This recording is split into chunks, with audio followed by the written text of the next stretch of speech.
Shouting "Fight the Power" for more than 30 years as a legendary lyricist and member of the iconic rap group Public Enemy. And now in his new Audible original Songs That Shook the Planet, he reintroduces listeners to indelible songs by artists who literally put their lives on the line to speak truth to power.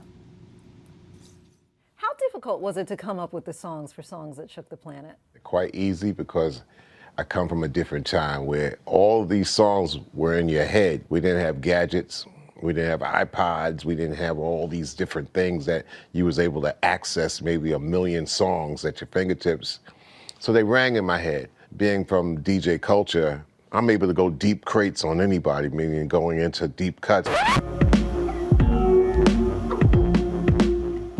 But in introducing in a time where people listen a little bit too much with their eyes, I decided to keep it simple, stupid, lay out the top layer. Maybe it could be the seed for people going into these songs to find it's an exploration into songs that really could move nations, souls, attitudes, especially in this time right now where it seems unfortunate that people could press a button and start a war. Tell me about Mom playing these on the old school record player. Mom playing these songs meant like, don't you touch that record player, do your chores. So they kind of like seeped into you by default. But these people were allowed in the black households because what they were speaking was relevant. They spoke outside the crib, but the people were allowed to speak in the house like if they were aunts and uncles. Black music was reflective. But how did you bring it down to the 9? Because it feels like there are some people could say, well, you could have had James Brown or Nina Simone or lots of other people, right? So how did you pick these 9 songs? I feel that from 1960 to 1980 is a great period of picking music that crossed everything, people, places, and things. And coming from a black standpoint, also bled off into the rest of society as being descriptive, relevant, and also shaking the status quo. Bob Marley, Get Up, Stand Up. Why, how'd you choose that? Because Bob Marley has a number that you could have picked. Well, yeah, and that's the one that says, you know what, you gotta fight the power, but you gotta fight for love. You know what I'm saying? And you gotta love to fight, but also fight for love. Bob Marley's music is all about love, you know? Why do you feel that, well, I guess it's obvious because you said it was 0 to 20, but I'm curious because you picked songs that were older songs, several decades. A song that was different that I picked was one rap song, was by Too Short. Okay, yes. And no one would expect that, you know, because people tend, casuals and people outside the genre, always look at the stereotype and run with it, the narrative that somebody says that rap music is or ain't. And I said, well, here's a guy, you know, we lent, you know, the beginning opened up to some of our shows, comes from the Bay Area, Oakland, also home of Black Panthers and a lot of forward movement.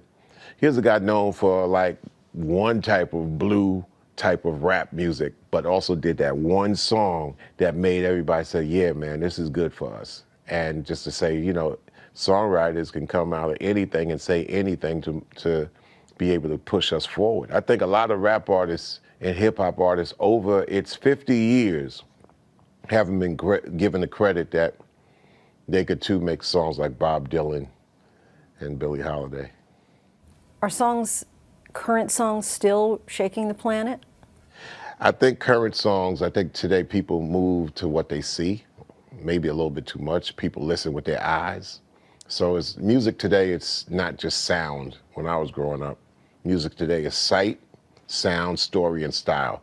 So these 4 elements figure out on what somebody might feel as being their best influence coming from the realm of music and entertainment. So I think that it's quite different today. You could have somebody that visually might say it all, not so much in a video, not so much in anything else other than what they're about.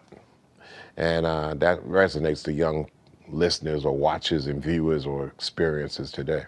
But when we're talking about, you know, the likes of Living Just Enough for the City by Stevie Wonder or What's Going On by Marvin Gaye, they had messages. Do you feel like today's music still has a message, or is it just making you move? The interpretations got kind of foggy. I always felt that every song has a message in it anyway. which direction is it going, what's leading what into what is depending on what's playing it. But what you have curated here, people who are listening to these artists for the first time, never heard Billie Holiday Strange Fruit. Are you hopeful that they'll come away with something? They got a supercomputer on their hip. There ain't no excuse for not knowing. And I tell people all the time, it ain't new just because you never knew. You can engage them on anything and they could begin to dig into it. Like Bruce Lee said, you know, I cannot teach you, but I can help you explore yourself. And I think that's going to be the beginning of people breaking more culture out to others. Lastly, who are you listening to? I know we've been kind of vilifying the iPhones and our gadgets and stuff, but who do you have stored up in your electronic? I curate. I have a rap station, which is 10-station channel internetwork that breaks down hip hop for the casual to go in there and say it's all kinds of dynamics. It's international. We have an international station. We have an all-woman 24-hour-a-day station.